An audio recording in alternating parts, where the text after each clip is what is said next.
नमस्कार मित्रांनो, मी स्वाती तोरसेकर एशा पृथ्वीमध्ये तुमचं स्वागत करते.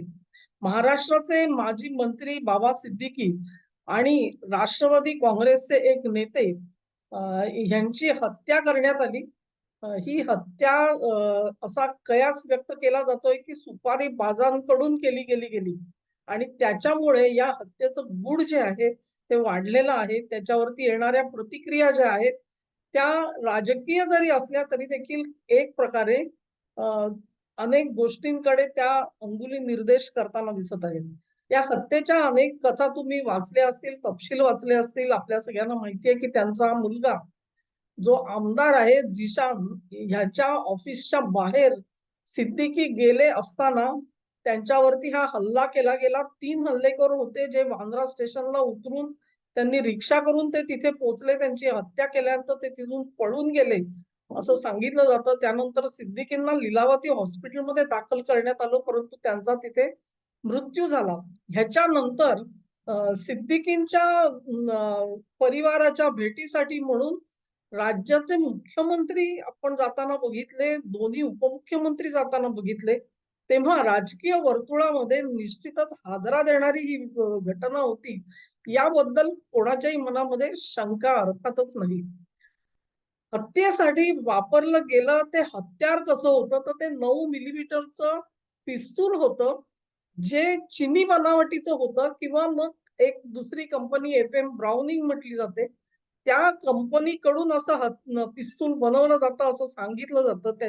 ही जी पिस्तूल असतात, अत्यंत घातक असतात. अत्यंत घातक हत्यार आहे, जे केवळ पोलिसांना दिलं जातं. म्हणजे त्या दर्जाचं हत्यार हे पोलिसांच्या हातात असतं.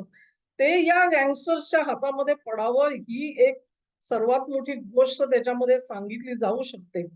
आणि मग हे हत्यारे आले. गमतीचा भाग असा आहे, की केवळ अर्ध्या तासामध्ये त्यांच्यामधल्या दोघांना पकडण्यामध्ये पोलिसांना यश आलं. म्हणजे ती घटना रिपोर्ट झाल्यानंतर म्हणजे मॅक्सिमम 1 तास समजा तुम्ही त्याच्यामध्ये 2 माणसं पकडली गेली आणि आता तपासाला सुरुवात झालेली आहे. तिसरा जो गँग मेंबर होता तो काही काळ बेपत्ता होता आणि असं समजतंय की कदाचित त्यालाही आता अटक करण्यात आलेली आहे. तेव्हा ही तिन्ही माणसं जर का पोलिसांच्या हातात आली असतील, तर आता ही जी कडी आहे किंवा हे सगळं गूढ आहे ते उकलायला आता मदत होईल, असं तुम्हा आम्हा नागरिकांना वाटणं हे साहजिक आहे. मी जो उल्लेख केला सुपारीबाज हत्येचा, त्याचा थोडासा उलगडा करण्याची गरज आहे. सुपाऱ्या कोण देतं? तर सुपाऱ्या देतात गँगस्टर्स. एक गँग दुसऱ्या गँगच्या विरोधामध्ये हे तंत्र वापरत असते. ह्याचा अर्थ असा, की प्रत्येक गँगकडे काही ना काही यंत्रणा असते, अशा प्रकारे हत्या घडवून आणण्याची. परंतु ती यंत्रणा न वापरता ते एखाद्या गँगच्या बाहेरच्या हत्तेकऱ्याला पैसे देतात आणि उकते बोलवून घेतात आणि अमुक माणसाला मार, असं सांगितलं जातं. अनेकदा त्याचे जे आपण म्हणू टर्म्स अँड कंडिशन्स या वेगवेगळ्या असतात. कधीतरी सांगितलं जातं शस्त्र जे आहे ह्याच्यासाठी लागणारं ते आम्ही पुरवू आणि ते परत आमच्याकडे आलं पाहिजे.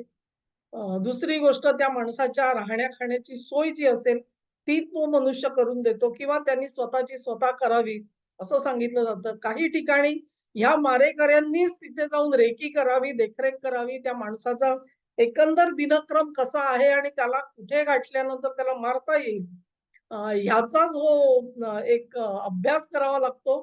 ते निरीक्षण करण्याची जबाबदारी पण त्या लोकांची कधी असते, कधी सुपारी देणारी गँगच ते सगळं करून देते. कधीतरी तर प्रश्न असा असतो, की त्यांना केवळ फोटो दाखवला जातो. त्या माणसाचं नाव सुद्धा सांगितलं जात नाही. मला वाटतं दत्ता सामंत यांच्या केसमध्ये असं झालं. त्यांना आपण कोणाला मारायला जातोय हे सुद्धा त्या मारेकऱ्यांना माहिती नव्हतं. तेव्हा अशा प्रकारे हे सांगण्याचा हेतू हा आहे, की जेव्हा सुपारीबाज हत्तेकरी बोलावले जातात त्यावेळेला आपलं नाव हे त्याच्यापासून अलिप्त ठेवणं हा त्याच्या मागचा हेतू असतो. आणि ज्यावेळेला अशी सुपारीबाज हत्या केली जाते तेव्हा मूळ जो प्लॅन करतो तो मनुष्य आणि एकंदरीतच जी हत्या घडवून आणणारी माणसं असतात यांच्यामध्ये कमीत कमी 5 ते 6 थर असतात निर्णय घेणारे आणि त्यामुळे ह्या सर्व थरामधून पोलिसांना अखेर ह्या माणसापर्यंत पोहोचणं केवळ अशक्य होऊन जातं. जरी ते पोहोचले तरी देखील त्याच्याबद्दलचे सबळ पुरावे मिळत नाहीत. आता हे तिथपर्यंत पोहोचायचं कशासाठी असतं तर आपल्याला माहिती आहे, की केवळ त्या तिघांनी हत्या केली असं नाही, तर त्यांना त्या हत्येसाठी जे काही उपयुक्त आहे ते सगळं उपलब्ध करून देणारे जे असतात ते ह्या 5-6 थरामधली मंडळी असतात. म्हणजेच ते त्या कारस्थानामध्ये चा एक भाग असतात आणि म्हणून तेही गुन्हेगार असतात. पण ह्या गुन्हेगारापर्यंत पोलीस अनेकदा पोहोचू शकत नाहीत कारण ही जी व्यवस्था उभी केली असते, ती एक्झॅक्टली सुपारीबाज ज्याला आपण म्हणतो हत्या, ही तशीच्या तशी आता तुम्हाला तुमच्या डोळ्यासमोर घडलेली दिसली. अगं हे काही मुंबई शहराला नवीन नाही. दाऊद गँग आणि इतर ज्या गँग्स होत्या त्यांच्यामधली गँग वॉर्स मुंबईने बघितलेली आहेत. अ, मला वाटतंय जे गुलशन नंदा यांची जी हत्या करण्यात आली, गुलशन कुमार यांची हत्या करण्यात आली आणि त्याच्यानंतरच सगळं जे तो मारेकरी जो आहे तो ब्रिटनमध्ये पळून गेलेला होता नदीम. ही सगळ्या गोष्टी तुम्हाला आठवत असतील. त्या हत्येची घटना कशी घडली ह्याची कडी ज्याला म्हणू आपण, ती सगळी रहस्य ही पुढे अबू सालेमनी आपल्या जबानीमध्ये कोर्टासमोर सांगितलेली होती. तेव्हा त्यांनी ते जे काय उघड केलं ते आणि आज घडलेली ही घटना आहे ह्याच्यामधलं साम्य जे आहे ते अतिशय महत्वाचं आहे.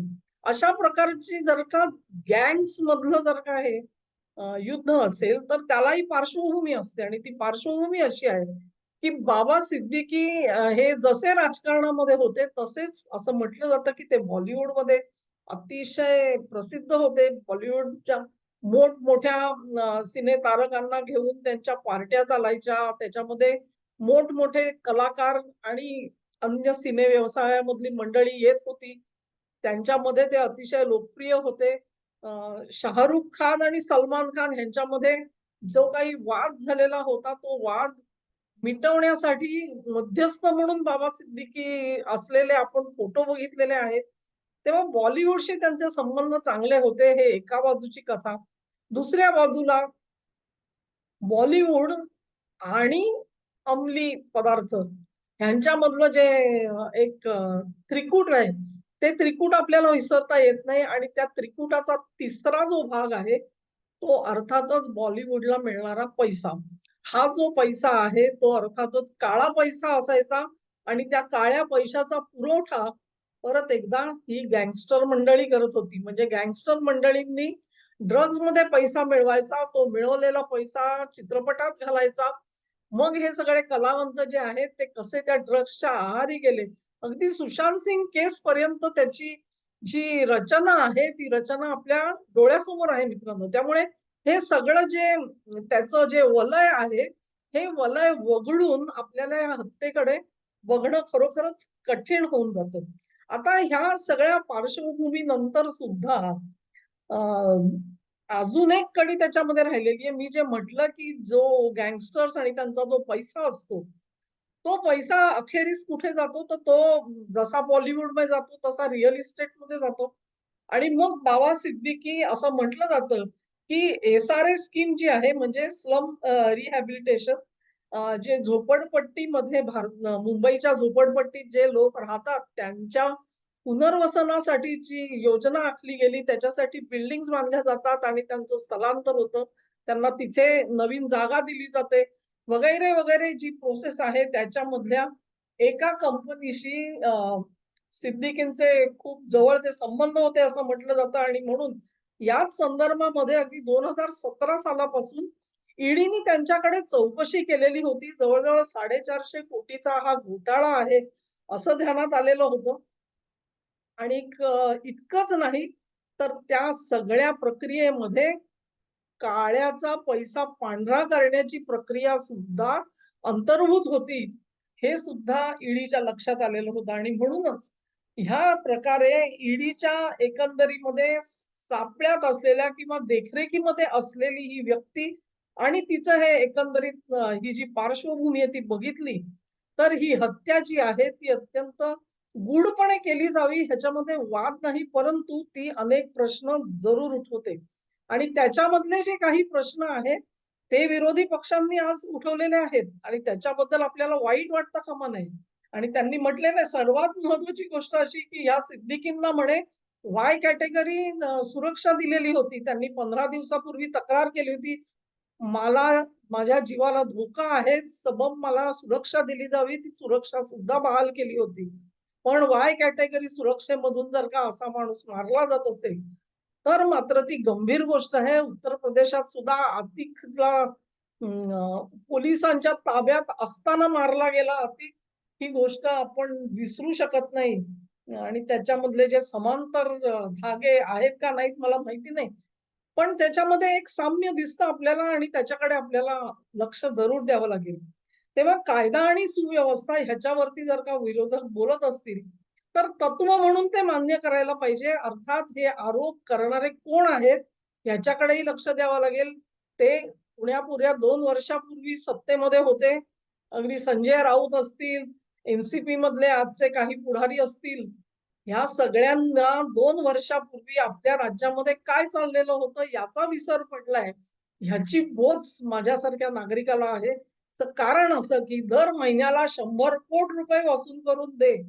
ह्या बोलीवरती एका बडतर्फ पोलीस अधिकाऱ्याला ह्यांनी रिइन्स्टेट करून घेतला आणि ती सगळी जी प्रोसेस आहे ती नियमात बसणारी आहे का नाही ह्याच्यावर सुद्धा प्रश्नचिन्ह आहेत. त्या सचिन वाझेला वापरून अशी वसुली केली जात होती आणि ती सुद्धा कोविड काळात ज्या वेळेला धंदे पुरेसे नीट चालू नव्हते तेव्हा सुद्धा वसुली केली जात होती. आणि मग ह्या सगळ्यावर देखरेख ठेवणारे आपले ग्रेट पोलीस अधिकारी परमवीर सिंग, ह्या सगळ्यामध्ये जी काही आता लठ्ठालठ्ठी आहे, हे सगळा इतिहास आपण तोंडाने बोलतो त्यावेळेला आपणच विसरतो कसे. इतका बेफाट आरोप संजय राऊत यांनी करावा या सरकारवरती, की सरकारने पोलीस प्रशासन हे केवळ वसुलीच्या मागे लावलेलं आहे आणि म्हणून त्यांना कायदा व्यवस्था ही राखता येत नाहीये. तेव्हा त्यांना स्वप्नामध्ये अजूनही आपण राज्य करतोय आणि आपण वसुल्या करत होतो. कदाचित त्यांचा भ्रम अजून दूर झाला नाहीये, अशी मला शंका येते. असो हे सगळ्या गोष्टी जरी असल्या तरी सुद्धा मित्रांनो, हे सगळे तर्क आणि कुतर्क आहेत. आज सुद्धा ह्या हत्येची जी पाळंमुळं आहेत, ती नेमकी काय आहेत याची आपल्याला पुरेशी कल्पना नाही. म्हणजे तुम्ही ढीग म्हणाल, की सिद्दीकी बॉलिवूडशी संबंधित होते, सिद्दीकी रिअल इस्टेटशी संबंधात होते, ते राजकारणामध्ये होते. आणि त्यांच्यावर ईडीच्या केसेस पण चाललेल्या होत्या आणि मग त्या बॉलिवूडला पैसा, जो बॉलिवूडला पैसा देतो तोच रिअल इस्टेटला पैसा देतो, तोच ड्रगच्या व्यवहारामध्ये असतो आणि त्या ड्रगच्या व्यवहारामध्ये संपूर्ण बॉलिवूड आज लपेटलं गेलंय. सुशांत सिंग केस आपल्याला विसरता येत नाही. हा सगळा जरी एक व्यवहार असला तरी सुद्धा हत्येची नेमका हेतू काय हे स्पष्ट झालेलं आपल्याला दिसत नाही. कारण मारेकऱ्यांनी मारा केला आणि ते पळून गेले. ते पळून जाताना यशस्वी झाले नाहीत. लक्षात घ्या तुम्ही. मी जेव्हा तुम्हाला म्हटलं की ते सुपारीबाज असतात आणि टर्म्स अँड कंडिशन्स असतात त्याच्यामध्ये अनेकदा असं सांगितलं जातं की मारेकऱ्यांनी तुम्ही हल्ला करा आणि तिथून बाजूला व्हा, तुम्हाला निसटून जाण्याची यंत्रणा जी असेल ती मूळ सुपारी देणारा करतो. या बाबतीत तसं झालेलं दिसत नाही. ती जबाबदारी कदाचित स्वतः हल्लेखोरांची असावी. अन्यथा एका तासामध्ये पोलिसांना त्यांना पकडण्यामध्ये यश आलं हे खरं वाटत नाही. त्याला गेट अवे कार्स म्हणतात. गेट अवे कार किंवा व्हेइकल असेल कुठचं, की तिथे तुम्ही हत्या करा आणि ज्या व्हेइकलनी आलात त्याच्यामध्ये न बसता दुसरी व्हेइकल घ्यायची आणि त्या स्थानापासून दूर जायचं. मग तिसरी, चौथी करत ते पळून जाण्यामध्ये यशस्वी होतात. ते तसं इथे झालेलं दिसत नाही. ह्याचा अर्थ सुपारी सुद्धा जी दिली गेली ती अत्यंत मामूली गुन्हेगारांना दिली गेली असावी. जे केवळ पैशासाठी म्हणून हा व्यवहार करतात. त्याच्याही मागे एक अ, तंत्र जाणणारी एक गँग आहे असं कदाचित दिसत नाहीये इथे. कदाचित तसं असूही शकतं. कारण तपास अजून झालेला नाहीये. पण ह्या हत्येचा हेतू काय हे जोवर स्पष्ट होत नाही, तोपर्यंत त्याचे धागेदोरे कुठपर्यंत पोहोचलेले आहेत याबद्दल शंका राहील. तुम्हाला अजून एका गोष्टीची आठवण करून देते मी, की दाभोळकरांचा खुनी जो आहे ते असेच आले, असेच गोळीबार केला आणि ते पसार झाले तिथून. त्यांना का हो एका तासामध्ये पकडण्यामध्ये यश नव्हतं मिळालं तेव्हा पोलिसांना? एक दिवस सोडा, एक दिवसामध्ये सुद्धा पकडू नाही शकले. अजून कळलेलं नाही मारेकरी कुठे आहेत. याचाच अर्थ असा, की पुरावे दडवले जाता यावेत, त्यांची सुटका व्हावी, ते पसार होऊ शकतील अशाच पद्धतीने यंत्रणा राबवली तर गेली नाही ना, हा प्रश्न आहे. आणि मग किमान एक श्रेय तर याच सरकारला देता येईल, की त्यांनी निदान प्रामाणिकपणे प्रयत्न करून ती 3 माणसं आज अडकवून ठेवलेली आहेत. जे यश ह्या लोकांना, यू-पी-एच्या लोकांना, आता काय त्याचं नाव वेगळं वेगळं असू शकतं. त्यांना यश आलेलं नव्हतं दाभोळकर हत्येत, अजून गूढ तसंच राहिलेलं आहे. ही गोष्ट महत्वाची आहे आणि मग त्याच्यामागे राजकारण होतं का आणि राजकीय हेतू होते का, हे आज जसं दाभोळकरांच्या बाबतीत सिद्ध होऊ शकत नाही, तसंच इथे होणार नाही, अशी एक आशा उत्पन्न झालेली आहे. आणि म्हणून मी म्हणते, की जर हेतू स्पष्ट झाला, तर या सगळ्या गोष्टी होतील आणि हेतू स्पष्ट व्हावा अशा पद्धतीनेच हे सरकार पावलं टाकतंय. ह्याची पहिली सोडूक त्यांनी आज आपल्याला आणून दिलेली आहे. बघूया ह्या सगळ्या कदाचित हे असू शकतं मित्रांनो, की तुमच्या माझ्यापर्यंत ह्याचे तपशील कधी येणार नाहीत. ही बाब मी मान्य करते. कदाचित ते 3 गुन्हेगार आहेत, त्यांच्यावर खटला चालवला जाईल आणि प्रकरण निपटलं जाईल, हे सुद्धा मी मान्य करू शकते. पण ह्याचा अर्थ असा नाही, की सरकारी यंत्रणेकडे माहिती नसते आणि ती जी माहिती असते, ते कुठे ना कुठेतरी जोडून इतर गुन्ह्यांच्या तपासासाठी सुद्धा वापरू शकतात, हे आपण विसरतोय. धन्यवाद मित्रांनो. हा व्हिडिओ तुम्हाला आवडला असेल अशी आशा करते. आवडला असेल तर ही लिंक शेअर करा. अ, या व्हिडिओला लाईक करा, चॅनेलला सबस्क्राईब करा आणि तुमचं सहकार्य माझ्यासोबत कायम राहू द्या. नमस्कार.